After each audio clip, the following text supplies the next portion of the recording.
Well, Interior Sports fans, I tried to be a Nana goalie. Now I'm going to try to be a golfer. So I reached out to James Contreras, a golf pro at the Fairbanks Golf Course. He has 40 years of experience and has been running golf clinics in Alaska for about 18 years. He's been at the Fairbanks Golf Course for the last couple of years.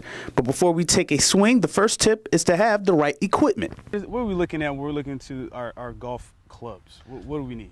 Golf clubs, well, it'd be great if you had a driver nowadays. You got the big head drivers. They're a lot easier to hit, 460. Years ago, it was harder to hit these, but they're big now, so they're more fun. A hybrid's a nice club to hit. It's kind of a relatively new deal too. The last 10 years, they're fairly easy to hit. You can have a fairway wood, but more importantly, if you want to get better, you need to have short games. So you need to use a sand wedge. A lot of people don't have that. Their set goes to a pitching wedge. And as far as everything else, maybe a 9-iron, a 7-iron, and a 5-iron would be good to start, and of course the putter. Most definitely. Putter, you're talking about that short game. So we're looking at maybe what, 5 to 6, 7 clubs? We'll probably need probably essentials? 7 clubs is all you need, so you don't have to invest in a whole set. You can get a little set first. What are some clubs that we'll need? You know, if I'm starting off maybe at a 365 hole, like maybe a par 3, what am I looking at as well?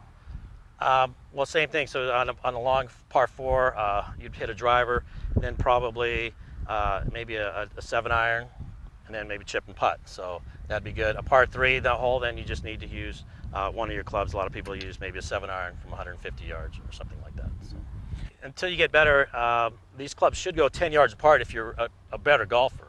But a lot of times people say, well, my 5-iron goes the same as my hybrid and my 3-wood.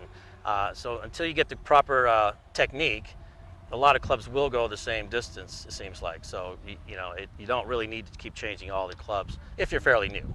Most definitely. And I'll be fairly new. Last time I golfed, I was pretty young. I think about 10, 11 years old. Okay. And he did mention technique, and that's something we're going to be getting into our next episode of Golf Tips with James Contreras. So stay tuned, Interior Sports fans, next week for another golf tip.